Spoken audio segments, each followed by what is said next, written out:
Hi, this is Carl the Landscape Guy. Today I'll show you how I build an individual brick terrace. We are looking at a backyard with two small terraces and ponds that were built 20 years ago. Now the owner would like a bigger terrace and the leaking ponds needs to go, so it's time for a change. The plan is to take out the existing clinker terrace stones, reuse them and add new ones to build a spacious terrace so that it fits well to this nice backyard. But first we are removing the old ponds to get space, but water as a design element will not be banned from this backyard, since we will build a nice little stream along the new terrace. A link to the video about the stream can be found at the end of this video. In the area of the new terrace, the pond is being removed and filled up. It is important that the filling material can be compressed well, and usually sand is the best choice. The compression is done in layers of maximum 6 inches with a 330-pound compactor.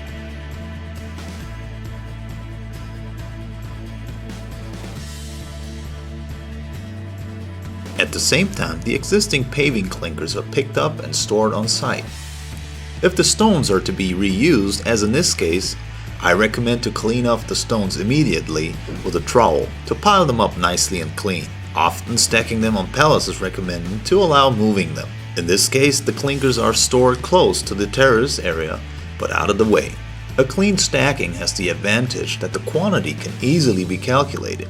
The approximate shape of the new terrace is now roughly marked out and brought to the right height. Before continuing to prepare the supporting layer, drain pipes and power cables are laid. The new pavers are delivered on time, so I can start with the rim. This brick rim basically will enclose the two colors of the new terrace to a uniform solid image. It'll also make a nice edge towards the new water stream. The stones are placed with a spirit level and a rubber hammer into 4 inches of concrete. A mason cord is used to determine the right height, and we use a 2% slope decreasing away from the building. To get the right harmonic roundness, you can draw it roughly into the sand before you set the stones. As a special feature, I'm including a few boulders into the edge. This basically loosens up the sterile image of clinker and will ensure an optical connection between terrace and stream later. The rim is completely pulled through to the other end of the terrace, where the edge is going to be used as a step. Therefore, a small piece of wall and the old step has to go.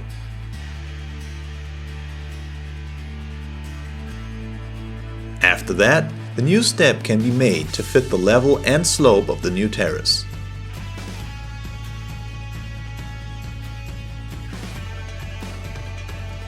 For better stability, the bricks at the step are being grouted. Within the new terrace, the old and new clinkers are separated by the same kind of curved lines of clinkers. To ensure a capillary break between the clay sand and the clinkers, a bedding layer of grit is going to be installed. This avoids possible mineral deposits on the top of the stones later. For this, the compacted sand is pulled off flatly, about 3 inches below the upper edge of the pavers. That is the thickness of the clinker plus at least 1 inch. The sand is covered with fabric. Then the 2 to 8 mm mineral grit is applied and spread to the correct height, about 1 inch thick. Now you can begin to lay the brick clinkers. Care must be taken of a uniform joint pattern, especially because one stone usually is not exactly as big as the other when it comes to clinkers. Therefore, the aluminum lath is used to check if the rows are straight and readjusted if necessary. I start to lay the new blue clinkers from the outside, starting at the round rim. That way the shape is automatically transferred to the whole paving surface. Cross joints can be avoided by using half a stone every now and then throughout the lines.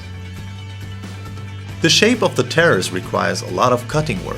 For this, I only have this electric grinder available, but I would rather recommend a cutter table for more precise cutting and comfort.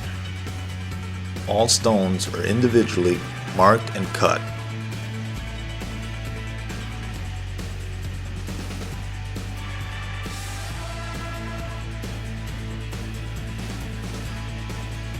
Now only this little area here of blue clinkers are left to lay. Here's how you can get the grid to the correct height with a piece of wood board.